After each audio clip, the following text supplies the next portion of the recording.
آج میری گفتگو کا موضوع ہے تصرفات مصطفیٰ صلی اللہ علیہ وسلم۔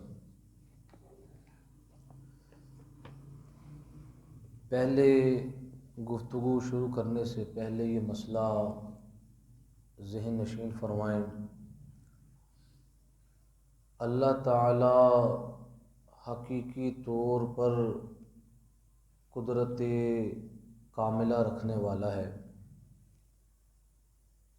اور حضور نبی کریم صلی اللہ تعالی علیہ وسلم کو جو طاقت دی گئی ہے وہ اللہ کی عطا سے دی گئی ہے۔ حضور نبی کریم صلی اللہ تعالی علیہ وسلم دنیا کے اندر جس کی بھی مدد فرماتے ہیں وہ اللہ کے اذن اور اللہ کی عطا سے فرماتے ہیں، اور یہ عقیدہ ہے کہ جو شرک کی جڑ کو کاٹ دیتا ہے۔ اللہ کی طاقت کیا ہے؟ حقیقی ہے، اور اللہ کے سوا حضور نبی کریم صلی اللہ تعالی علیہ وسلم اور دیگر انبیاء کرام علیہ الصلاۃ والسلام کی جو طاقتیں ہیں وہ اللہ کی عطا اور اللہ کے اذن سے ہیں۔ اگر اللہ نہ چاہے تو کوئی نبی ولی کسی کو ایک ذرہ بھی نہیں دے سکتا، اگر اللہ نہ چاہے۔ اور اگر اللہ چاہے تو نبی ولی اپنے مدد مانگنے والوں کو بہت کچھ دے سکتے ہیں۔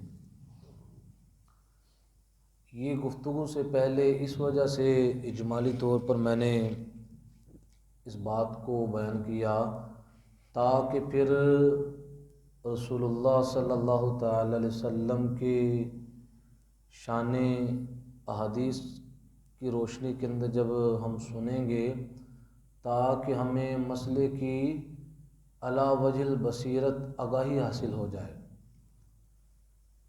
حوالہ حضرت امام اہل سنت نے فتاوی رضویہ کی جلد نمبر 30 کے اندر اس چیز کو بیان فرمایا، صفحہ نمبر 426 ہے۔ اس کے اندر اعلیٰ حضرت امام اہل سنت نے تورات اور انجیل میں سے حضور نبی کریم صلی اللہ تعالی علیہ وسلم کی شانوں کو بیان فرمایا۔ جو پہلی آسمانی کتابیں ہیں جس پر ہمارا ایمان ہے کہ وہ بھی کلام اللہ ہیں، اگرچہ ان کتابوں کے اندر پہلی امتوں نے کافی تبدیلیاں کر ڈالیں، لیکن ہمارا اس بات پر کامل ایمان ہے کہ وہ بھی کتابیں اللہ ہی کی کتابیں ہیں، اللہ ہی کا کلام ہے۔ یہ قرآن کی عظمت و شان ہے کہ اللہ تعالیٰ نے قرآن عظیم فرقان حمید کی حفاظت فرمائی کہ قرآن جس طرح حضور علیہ الصلاۃ والسلام پر نازل ہوا تھا اسی طرح آج ہمارے ہاتھوں کے اندر موجود ہے، جبکہ پہلے جو کتابیں تورات، زبور، انجیل وہ مختلف انبیاء کرام علیہ الصلاۃ والسلام کو دی گئیں، اس کے اندر ان کی امتوں نے تبدیلیاں کر ڈالیں، اس کے احکام کو بدل ڈالا، لیکن حضور نبی کریم صلی اللہ تعالی علیہ وسلم کی یہ شان ہے کہ حضور علیہ الصلاۃ والسلام پر نازل ہونے والی کتاب اس کے اندر آج تک کسی قسم کی تبدیلی نہیں کی گئی اور نہ ہوگی۔ کیوں؟ قرآن عظیم فرقان حمید کی حفاظت کا اللہ تبارک و تعالی نے اپنے ذمہ کرم پر یہ وعدہ فرمایا ہے کہ میں نے ہی قرآن کو نازل کیا اور میں ہی اسی کی حفاظت کرنے والا ہوں۔ اب یہ تورات شریف سے اور انجیل شریف سے حضور نبی کریم صلی اللہ تعالی علیہ وسلم کی عظمت و شان کو بیان کیا گیا۔ امام بیہقی اور امام ابو نعیم دلائل النبوت کے اندر حضرت ام الدرداء سے روایت کرتے ہیں کہ حضرت ام درداء انہوں نے حضرت کعب الاحبار سے پوچھا۔ حضرت کعب الاحبار یہ تورات کے بہت بڑے عالم تھے، تورات کا علم رکھنے والے تھے۔ حضرت ام درداء نے حضرت کعب الاحبار سے پوچھا کہ تم تورات کے اندر حضور صلی اللہ تعالی علیہ وسلم کی نعت پاتے ہو کہ تورات شریف کے اندر اللہ تعالیٰ نے اپنے محبوب صلی اللہ تعالی علیہ وسلم کی شان کو بیان فرمایا ہو؟ تو حضرت کعب احبار آگے سے بولے کہ حضور کا وصف تورات مقدس میں یوں بیان کیا گیا ہے، محمد الرسول اللہ، محمد اللہ کے رسول ہیں، اسمہ المتوکل، لیس بفظ ولا غلیظ ولا صخاب فی الاسواق، ان کا نام متوکل ہے۔ تورات کے اندر حضور کا نام کیا ہے؟ متوکل۔ متوکل کہتے ہیں جو اللہ پر بھروسہ کرنے والا ہو، اور سب سے زیادہ بھروسہ کرنے والی کائنات کے اندر ذات وہ حضور کی ذات ہے کہ آپ سب سے بڑے متوکل ہیں، کہ آپ اللہ کی ذات پر بھروسہ کرنے والے۔ تو ایک تو حضور کا اسم کیا ہے؟ متوکل۔ دوسری حضور کی شان کیا ہے؟ لیس بفظ ولا غلیظ، نہ حضور نبی کریم صلی اللہ تعالی علیہ وسلم درست خو ہیں نہ سخت گو ہیں۔ جب بھی آپ کسی سے گفتگو فرماتے ہیں تو لہجے کے اندر مٹھاس ہے، لہجے کے اندر سختی، اور نہ ہی گفتگو کرتے ہوئے نبی کریم صلی اللہ تعالی علیہ وسلم کا جو رویہ ہے وہ سخت ہوتا ہے۔ اور یہ شان کہاں پر بیان کی گئی ہے؟ تورات شریف کے اندر بیان کی گئی۔ ولا صخاب فی الاسواق، اور نہ بازاروں میں چلانے والے ہیں۔ یہ بھی حضور کی شان ہے کہ بازاروں میں بلند آواز سے چلا چلا کر گفتگو کرنا، یہ بھی حضور کی شان ہے۔ تو اس شان کو بھی تورات شریف کے اندر بیان کیا گیا۔ اب آگے جو میرا موضوع ہے تصرفات مصطفیٰ، اس کی اب یہ دلیل آ رہی ہے۔ وَأُعْطِيَ الْمَفَاتِيحَ، وہ کنجیاں دیے گئے ہیں۔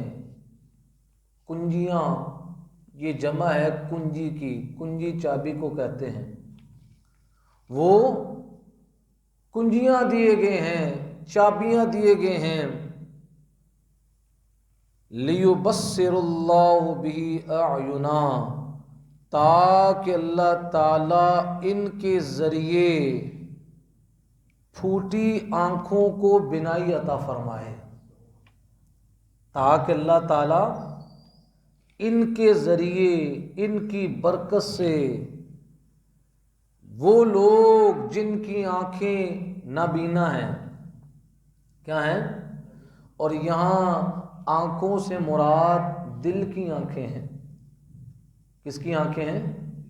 یعنی جو لوگ دل کی آنکھوں سے نابینا ہیں، تاکہ اللہ تبارک و تعالیٰ اپنے محبوب کی برکت سے دل کے اندھوں کو اللہ آنکھیں عطا فرمائے۔ اور یہ کتنی بڑی شان ہے، حضور علیہ الصلوۃ والسلام کے کامل نور ہونے کی علامت ہے۔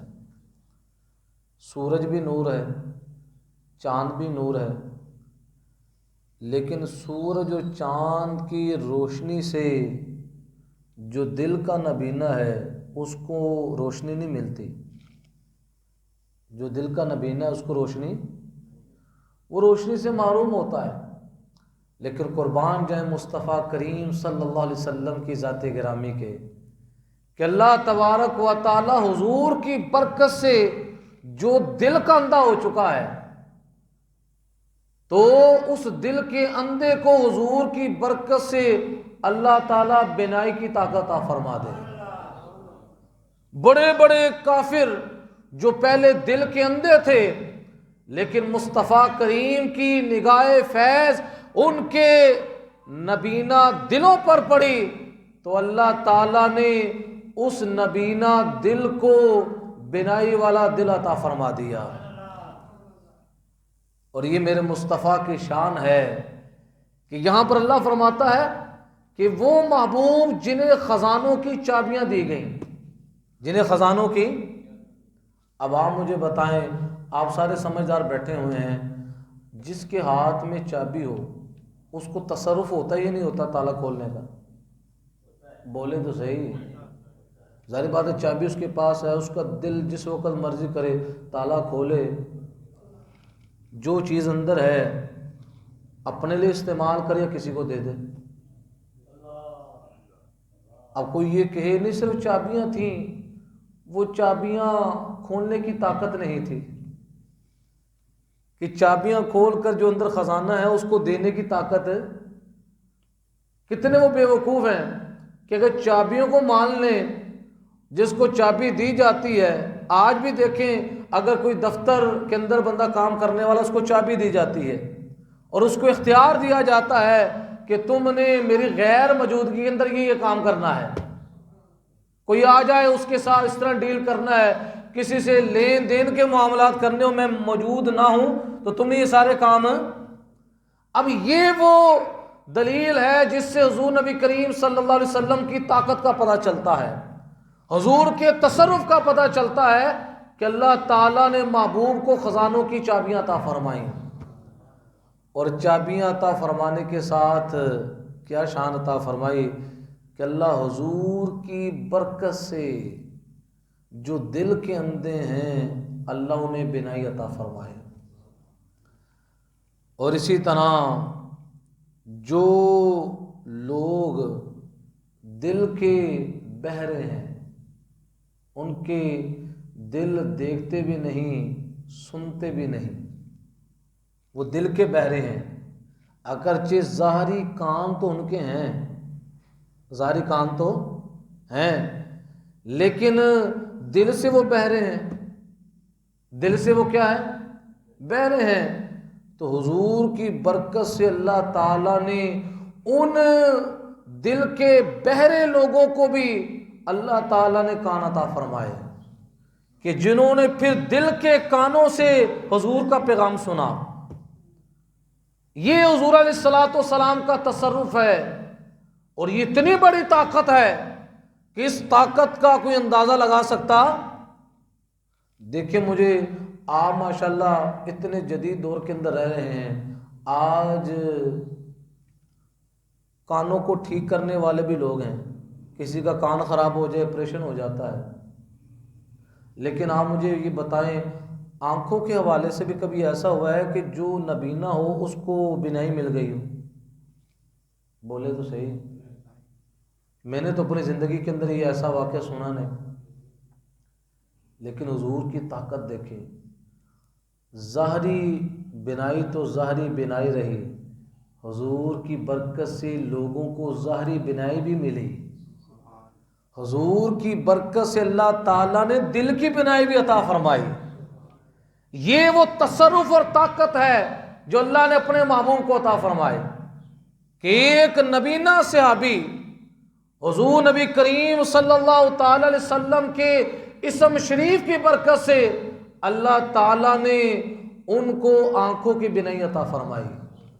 مسلم شریف کی روایت ہے کہ جس کے اندر انہوں نے حضور علیہ الصلوۃ والسلام کے نام کی برکت سے دعا مانگی، اللہ تعالیٰ نے یہ جو ظاہری آنکھیں جو نبینا تھیں، اللہ تبارک و تعالیٰ نے ان ظاہری نبینا آنکھوں کو بینائی کی قوت عطا فرمائی۔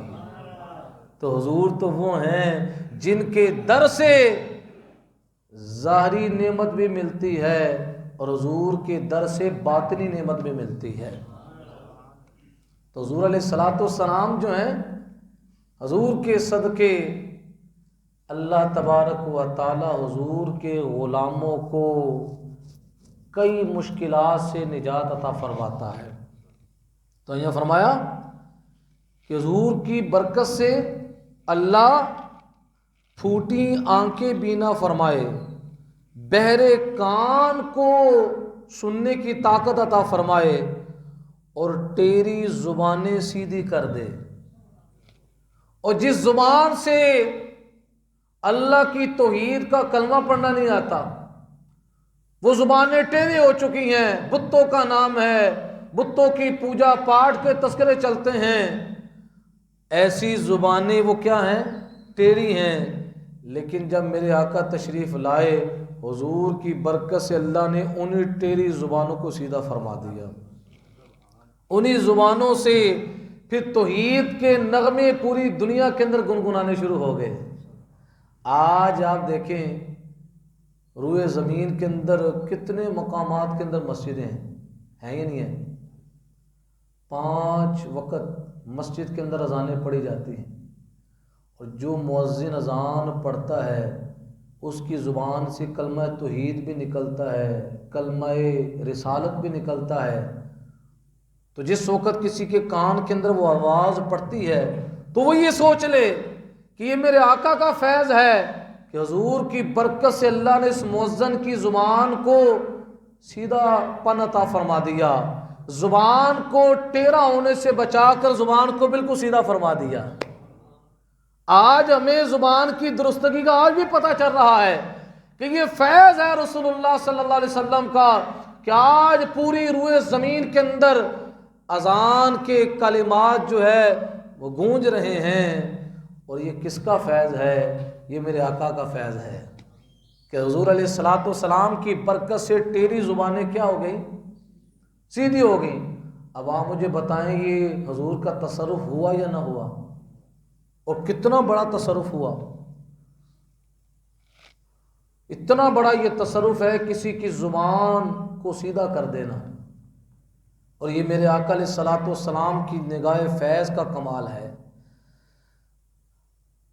کہ حضور علیہ الصلوۃ والسلام کی برکت سے ٹیڑھی زبانیں سیدھی کر دے، یہاں تک کہ لوگ گواہی دیں کہ ایک اللہ کے سوا کوئی سچا معبود نہیں، اس کا کوئی شریک نہیں۔ وہ نبی کریم صلی اللہ علیہ وسلم ہر مظلوم کی مدد فرمائیں گے۔ یہ بات کہاں پر موجود ہے؟ تورات کے اندر، کہ وہ نبی کریم صلی اللہ علیہ وسلم ہر ایک کی مدد فرمائیں گے، ہر مظلوم کی مدد فرمائیں گے، چاہے وہ مظلوم دینی ہو چاہے وہ دنیاوی ہو، چاہے وہ مظلوم انسانوں میں سے ہو چاہے وہ حیوانات میں سے ہو۔ اتنی بڑی حضور کو اللہ نے طاقت عطا فرمائی۔ اب آپ مجھے بتائیں مدد کون کر سکتا ہے؟ مدد وہی کر سکتا ہے جس کے پاس طاقت ہو، مدد کرنے کی کیا ہو؟ طاقت اور اختیار ہو۔ اسی کے بارے میں آپ کہیں گے نا یار یہ فلاں بندہ فلاں کی کیا کر سکتا ہے؟ مدد کر سکتا ہے۔ آج کے دور کے اندر ہر بندہ جو ہے ہر ایک کی مدد، ہر بندہ جو ہے مخصوص مقامات کے اندر مخصوص لوگوں کی مدد کر سکتا ہے۔ کیا خیال ہے؟ لیکن حضور نبی کریم صلی اللہ تعالی علیہ وسلم کو اللہ نے یہ شان عطا فرمائی کہ کسی بھی فیلڈ کا بندہ جو ہے، کسی بھی زندگی کے شعبے کے ساتھ تعلق رکھنے والا بندہ حضور کی خدمت میں آ جائے اور اگر اس پر ظلم کیا ہو، حضور کی بارگاہ میں فریاد پیش کرے، حضور اس کی مدد فرمائیں گے۔ حضور اس کی کیا فرمائیں گے؟ چاہے وہ انسان ہو، چاہے وہ حیوانات میں سے ہو، چاہے وہ پرندوں میں سے ہو، حضور علیہ الصلوۃ والسلام اس کی کیا فرمائیں گے؟ دستگیری فرمائیں گے۔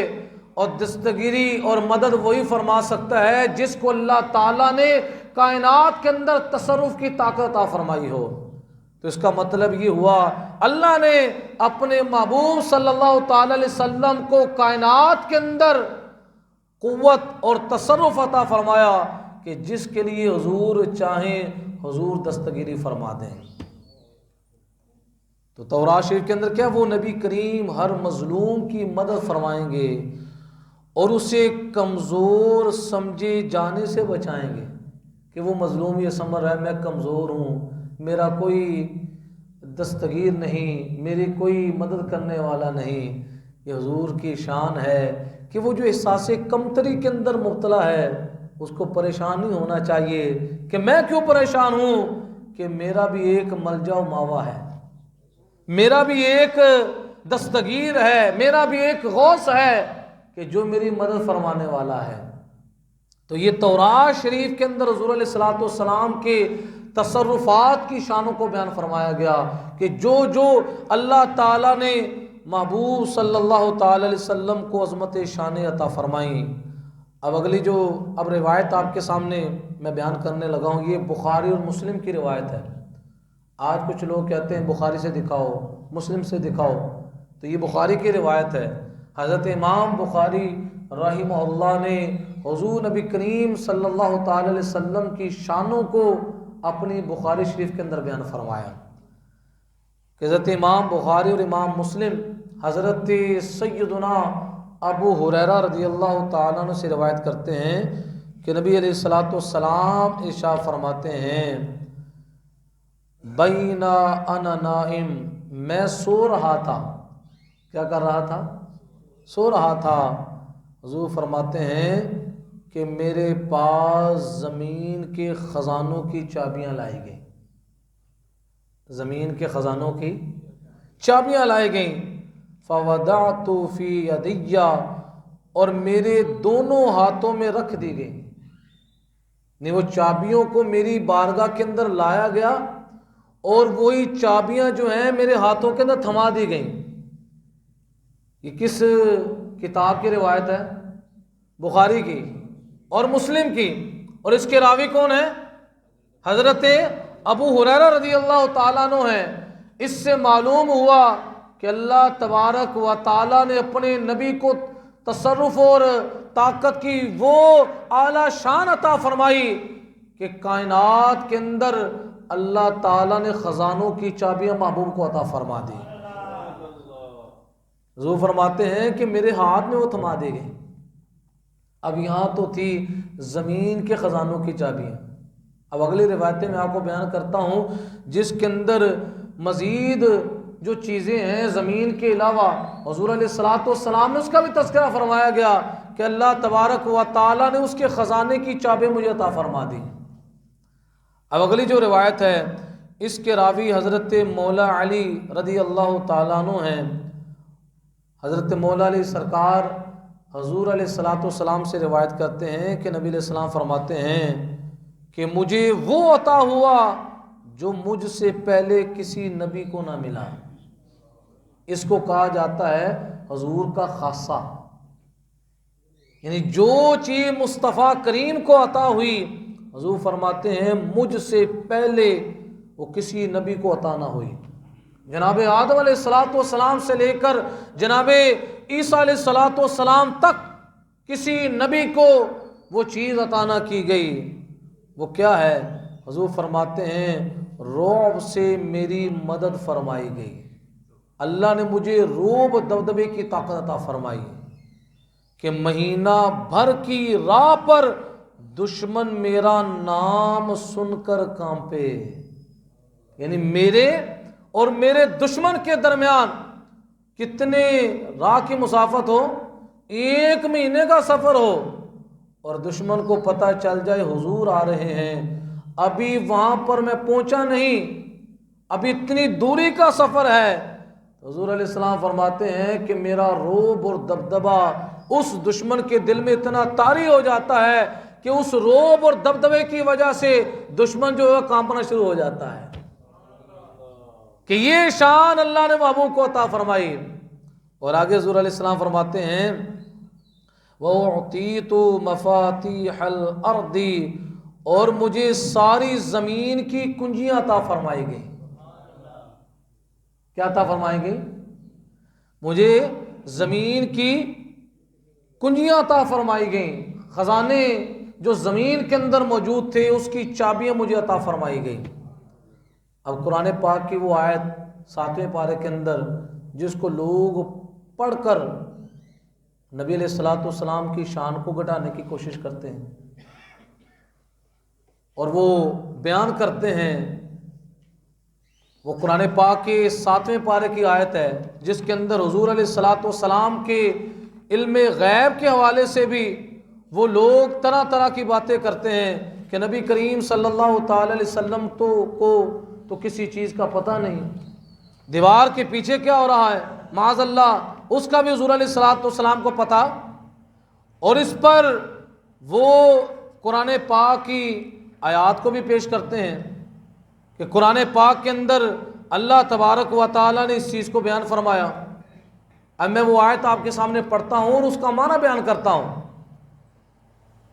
کہ کچھ لوگ حضور کی شانوں کو کم کرنے کی کوشش کرتے ہیں، لیکن اللہ تعالیٰ نے یہ وعدہ اپنے محبوب سے فرمایا وَلَلْآخِرَةُ خَيْرٌ لَكَ مِنَ الْأُولَىٰ، اے محبوب ہر آنے والی گھڑی آپ کی عظمت و شان کو بیان کرنے والی ہوگی، ہر وہ لمحہ وقت کا جو گزرے گا اس کے اندر آپ کی شان بڑھے گی، اور جس کی شان کو اللہ بڑھا رہا ہو تو آج کا کوئی بندہ اس شان کو گھٹا سکتا ہے؟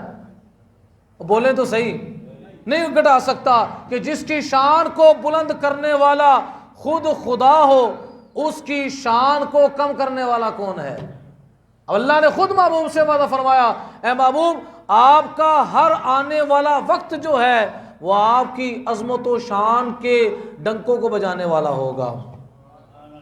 اب وہ سورہ انعام کی آیت نمبر 50 پڑھ کر لوگوں کو دھوکہ دیتے ہیں، لوگوں کو ورغلاتے ہیں، اور وہ آیت کیا ہے؟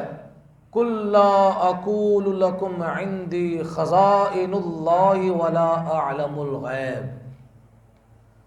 اے محبوب تم فرماؤ میں تم سے نہیں کہتا کہ میرے پاس اللہ کے خزانے ہیں، اور نہ یہ کہو کہ میں آپ غیب جان لیتا ہوں۔ اب اعلیٰ حضرت کا ترجمہ پڑھیں، اسی سے بات واضح ہو جاتی ہے۔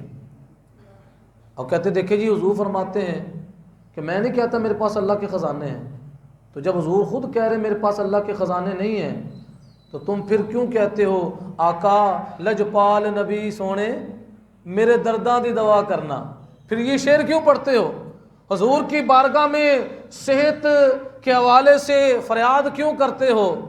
اگر لوگ کہہ سالی کے اندر مبتلا ہو جائیں پھر حضور کی بارش میں حضور کی بارگاہ میں بارش طلبی کا سوال کیوں کرتے ہو کہ حضور خود فرما رہے ہیں کہ میرے پاس اللہ کے خزانے اور نہ میں غیب کی باتوں کو جانتا ہوں، پھر تم یہ کو حضور کو فلاں چیز کا علم ہے، حضور کو فلاں چیز کا علم ہے، قرآن تو یہ کہہ رہا ہے۔ تو اس کا جواب یہ ہے آیتیں سمجھنے کے لیے بھی حضور کی محبت دل کے اندر ہونا ضروری ہے۔ جس کے دل میں حضور کا پیار نہ ہو وہ قرآن کی آیات کا مفہوم سمجھ نہیں سکتا۔ اب یہاں پر جو حضور علیہ الصلوۃ والسلام اللہ کے خزانوں کے بارے میں اپنے آپ سے جو نفی کر رہے ہیں اس کا مطلب ہے اللہ کی عطا کے بغیر ذاتی طور پر میں اللہ کے خزانے نہیں رکھتا۔ جو اللہ کی شان ہے، اللہ کی شان کیا ہے کہ اللہ ذاتی طور پر خزانوں کا مالک ہے۔ اللہ کی شان کیا ہے؟ اللہ ذاتی طور پر غیب کو جاننے والا ہے۔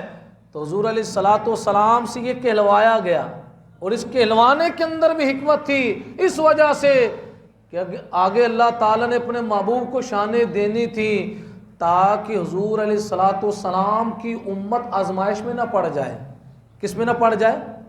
جس طرح حضرت عیسیٰ علیہ الصلوۃ والسلام کی امت جو تھی وہ آزمائش میں پڑ گئی کہ جب آپ نے مردوں کو زندہ کرنا شروع کر دیا، مادر ذات نبینا کو بینا کرنا شروع کر دیا، تو انہی لوگوں نے حضرت عیسیٰ علیہ السلام کو خدا کہنا شروع کر دیا، وہ آزمائش کے اندر پڑ گئے۔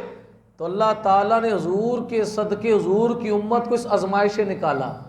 کیا محبوب یہ بات آپ اپنے منہ سے کہیں کہ میرے پاس اللہ کے خزانے نہیں ہے، میں ذاتی طور پر غیب کو جاننے والا نہیں ہوں، تاکہ امت جو ہے اس آزمائش سے بچ جائے کہ وہ کمالات جو جناب عیسیٰ کے اندر دیکھے گئے تو حضرت عیسیٰ علیہ السلام کی امت اپنے آپ کو سنبھال نہ سکی اور حد سے آگے بڑھ گئی، اور جناب عیسیٰ علیہ السلام کو کیا کہہ دیا؟ کسی نے خدا کہہ دیا، کسی نے خدا کا بیٹا کہہ دیا، اور وہ جہنم کا ایندھن بن گئے۔ تو اللہ تعالیٰ نے مصطفیٰ کریم کی برکت سے حضور کی امت کو اس آزمائش سے بچایا۔ کیا محبوب آپ ان کے سامنے کہہ دیں تاکہ آپ کی امت اس آزمائش میں مبتلا نہ ہو جائے، تاکہ آپ کے اندر جو کمالات دیکھ کر کئی وہ خدا ہونے کا دعویٰ نہ کر دیں۔ تو اس وجہ سے حضور علیہ السلام نے کہا، اے لوگو، میں ذاتی طور پر اللہ کے خزانے بھی نہیں رکھتا، ذاتی طور پر اللہ کے بتائے بغیر میں غیب کو بھی نہیں جانتا، ہاں اگر اللہ کرم کرے، اللہ عطا کے دروازے کھول دے تو میں کائنات کے ذرے ذرے کے خزانوں کی چابیاں رکھتا ہوں۔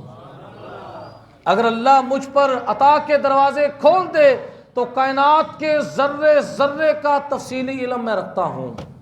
کیا رکھتا ہوں؟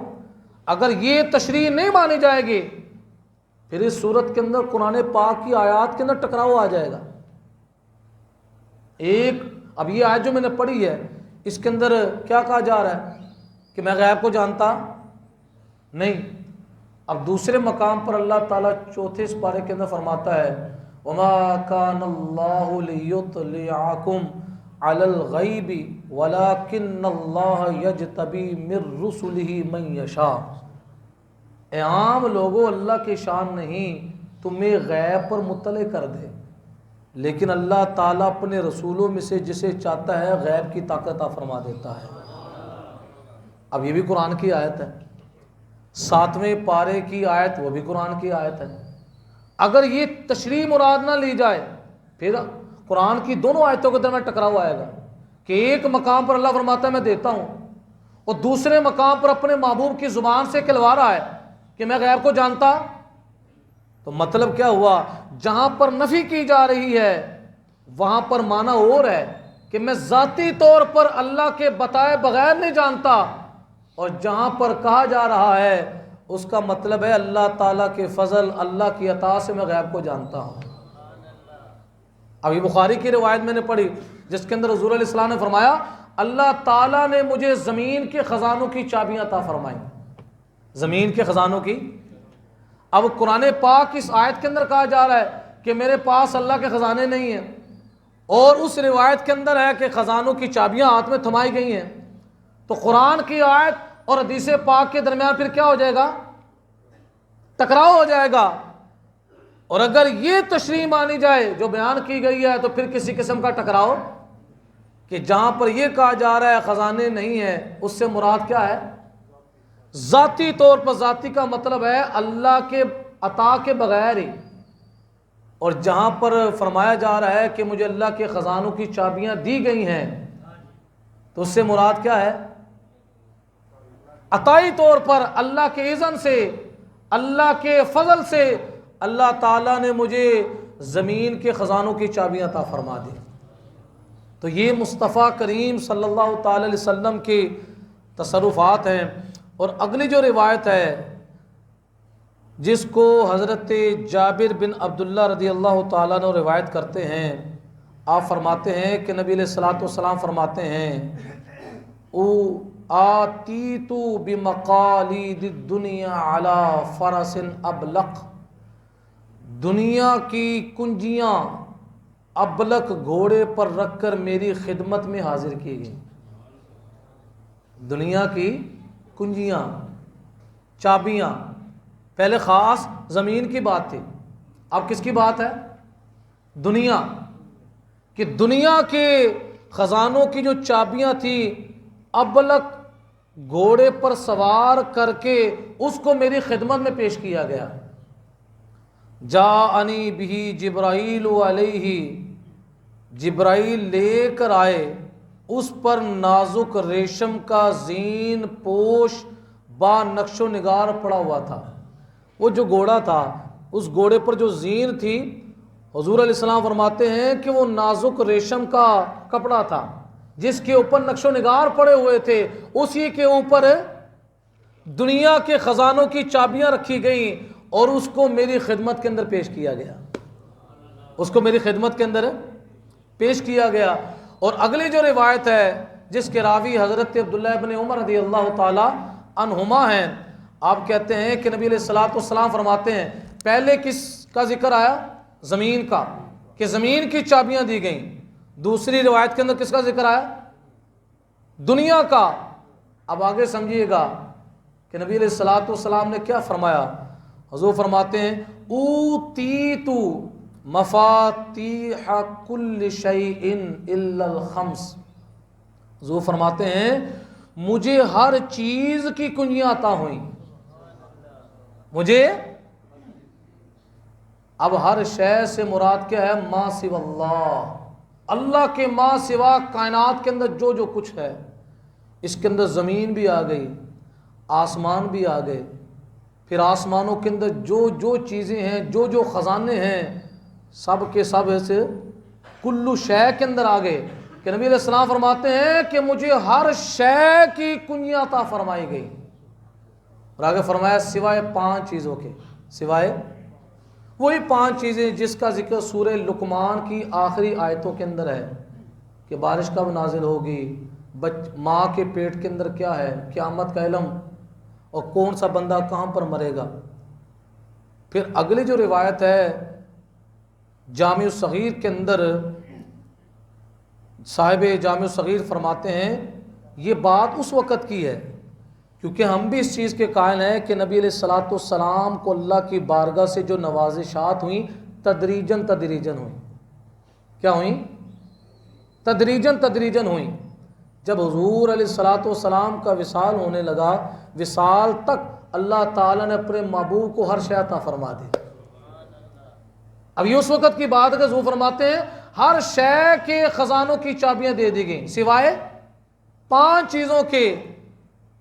پھر اسی حدیث کی شرح کے اندر صاحب جامع صغیر فرماتے ہیں ثم اعلم بها بعد ذلك، پھر یہ 5 چیزیں بھی عطا کر دی گئی، ان کا علم بھی عطا کر دیا گیا کہ کس نے کہاں پر مرنا ہے، اور اس پر باقاعدہ دلائل موجود ہیں کہ نبی علیہ الصلوۃ والسلام میدان بدر کے اندر موجود ہیں، ابھی جنگ نہیں ہوئی، جنگ سے ایک دن پہلے حضور علیہ السلام وہاں پر گئے مشاہدے کے لیے۔ حضور علیہ السلام کے ہاتھ مبارک کے اندر چھڑی تھی، حضور علیہ السلام نے چھڑی مبارک سے وہ خط کھینچے اور صحابہ سے فرمایا صحابہ یہاں پر ابو جہل گرے گا، اے میرے صحابہ یہاں پر فلاں کافر گرے گا، اے میرے صحابہ یہاں پر فلاں کافر گرے گا۔ اب آپ مجھے بتائیں کسی بندے کا مرنا اور کس وقت مرنا اور کس جگہ مرنا یہ حضور نے بتایا یا نہیں بتایا؟ بولیں۔ اور یہ روایت بھی بخاری کی ہے۔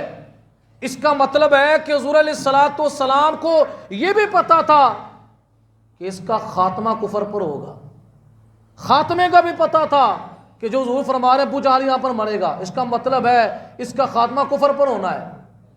حضور علیہ الصلوۃ والسلام کو یہاں تک کا پتہ ہے کہ کون حالت ایمان میں مرے گا اور کون حالت کفر میں مرے گا۔ نبی کریم صلی اللہ تعالی علیہ وسلم کو یہاں تک پتہ چل گیا کہ اس نے کس جگہ مرنا ہے، کس جگہ۔ صحابہ کہتے ہیں حضور نے خط تو کھینچ دیے، پھر جس وقت لڑائی ہوئی، لڑائی کے بعد جس وقت ہم نے انہی جگہوں کا مشاہدہ کیا 1 انچ کا فرق نہیں پڑا۔ جس کافر کے بارے میں جو خط کھینچا تھا اس خط کے اندر اس کا وجود گرا، اس خط کے اندر اس کا وجود۔ تو یہ حضور نبی کریم صلی اللہ تعالی علیہ وسلم کو ان 5 چیزوں کے بارے میں، ان حضور تو حضور رہے، حضور کی برکت سے اللہ تعالیٰ نے حضور کے غلاموں کو بھی یہ شان عطا فرمائی۔ ماں کے پیٹ کے اندر کیا ہے، حضرت ابو بکر صدیق رضی اللہ تعالیٰ عنہ جس وقت آپ کے وصال کا وقت قریب آیا تو آپ نے اپنی بیٹی حضرت سیدہ عائشہ صدیقہ سے فرمایا کہ میرا دنیا سے رخصتی کا سفر ہے، جس وقت میں دنیا سے چلے جاؤں تو میرا یہ مال وراثت جو ہے تم آپس میں بانٹ لینا۔ آپس میں سیدہ باقاعدہ حضرت ابوبکر صدیق نے اپنے بیٹوں کے نام ذکر کیے، بیٹیوں کے نام ذکر کیے۔ ایک بیٹی اس کا اضافہ تھا۔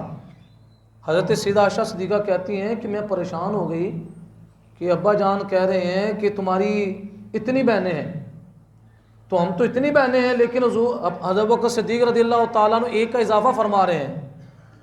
تو بابا جان نے کہا کہ تمہاری والدہ کے گھر میں بچہ ہونے والا ہے، اس کے حمل میں سے ایک بہن ہوگی تمہاری، اس کو بھی وراثت میں سے حصہ دینا۔ اب آپ مجھے بتاؤ ماں کے پیٹ میں کیا ہے؟ یہ تو حضور علیہ السلام کی نگاہ فیض سے حضور کے غلام جانتے ہیں، پھر حضور علیہ السلام کی شان کیا ہوگی؟ ایسا ہی ہوا۔ حضرت سیدہ عائشہ صدیقہ فرماتی ہیں کہ جس وقت آپ کا وصال ہو گیا، امی جان کے گھر میں لڑکی پیدا ہوئی۔ کیا پیدا ہوئی؟ اور آج کل الٹرا ساؤنڈ کی جو رپورٹ وہ بھی غلط ثابت ہو جاتی ہے، لیکن قربان جائیں شان صدیق اکبر رضی اللہ تعالیٰ عنہ کے، یہ حضور کے غلاموں کی شان ہے، پھر آقا کی شان کا عالم کیا ہوگا؟ تو یہاں پر جو فرمایا گیا، حضور فرماتے ہیں کہ مجھے ہر شے کے خزانوں کی چابیاں دی گئیں سوائے 5 کے۔ یہ اس وقت کی بات ہے، پھر ان 5 کا علم بعد کے اندر حضور علیہ السلام کو دے دیا گیا۔ اب ایک اگلی روایت صرف پڑھوں گا، اس کے بعد پھر ختم کرتے ہیں کہ یہ روایت جو ہے حضور علیہ السلام کی والدہ ماجدہ سیدہ آمنہ رضی اللہ تعالی عنہ فرماتی ہیں کہ جب حضور میرے شکم سے پیدا ہوئے، میں نے دیکھا کہ سجدے میں حضور پڑے ہوئے ہیں۔ پیدا ہوتے ہی سب سے پہلے جو کام کیا وہ سجدہ کیا۔ پھر ایک سفید بادل نے آسمان سے آ کر حضور کو ڈھانپ لیا، حضور پر سایہ کیا، میرے سامنے سے غائب ہو گئے۔ حضور کیا ہو گئے؟ غائب ہو گئے۔ پھر وہ پردہ ہٹا تو میں کیا دیکھتی ہوں، حضور ایک اونی سفید کپڑے میں لپٹے ہیں اور سبز ریشمی بچھونا بچھا ہوا ہے، اور گہرے شاداب کی 3 کنجیاں، 3 چابیاں حضور کی مٹھی کے اندر ہیں، حضور کی۔ اور ایک کہنے والا کہہ رہا ہے نصرت کی چابیاں، نفع کی چابیاں، نبوت کی چابیاں دے دی گئیں۔ کہ حضور کی مٹھی کے اندر کتنی چابیاں ہیں؟ ایک مدد کی چابیاں ہیں، دوسری نبوت کی، تیسری نفع کی چابیاں۔ سب پر محمد صلی اللہ علیہ وسلم نے قبضہ فرما لیا۔ پھر ایک اور بادل آ کر اس نے حضور کو ڈھانپا، میری نظر سے چھپ گئے۔ پھر روشن ہوا، کیا دیکھتی ہوں، ایک سبز ریشم کا کپڑا، لپٹا ہوا کپڑا حضور کی مٹھی میں ہے، اور کوئی منادی ندا کر رہا ہے، واہ واہ، ساری دنیا محمد رسول اللہ کی مٹھی میں آئی، زمین و آسمان کی کوئی مخلوق ایسی نہ رہی جو محبوب کے قبضے میں نہ آئی ہو۔ تو آج لوگ کہتے ہیں یہ چیز نہیں، تو یہ حضور علیہ السلام کی امی جان حضور کی شان بیان کر رہی ہیں کہ یہ تو میں نے منظر خود دیکھا کہ ابھی تو بچپنا ہے، ابھی تو اعلان نبوت بھی نہیں فرمایا۔ اعلان نبوت سے پہلے کی شان ہے کہ حضور علیہ السلام کے مبارک ہاتھوں کے اندر خزانوں کی چابیاں تھما دی گئی۔ تو پیارے دوستو، اللہ تعالیٰ ہمیں حضور علیہ السلام کی محبت عطا فرمائے، حضور علیہ السلام کی محبت کی حالت کے اندر اللہ تعالیٰ ہمارا خاتمہ فرمائے، اور قیامت والے دن اللہ تعالیٰ ہمارا حشر بھی حضور علیہ السلام کے غلاموں کے ساتھ فرمائے۔ وآخر دعوانا ان الحمد للہ رب العالمین۔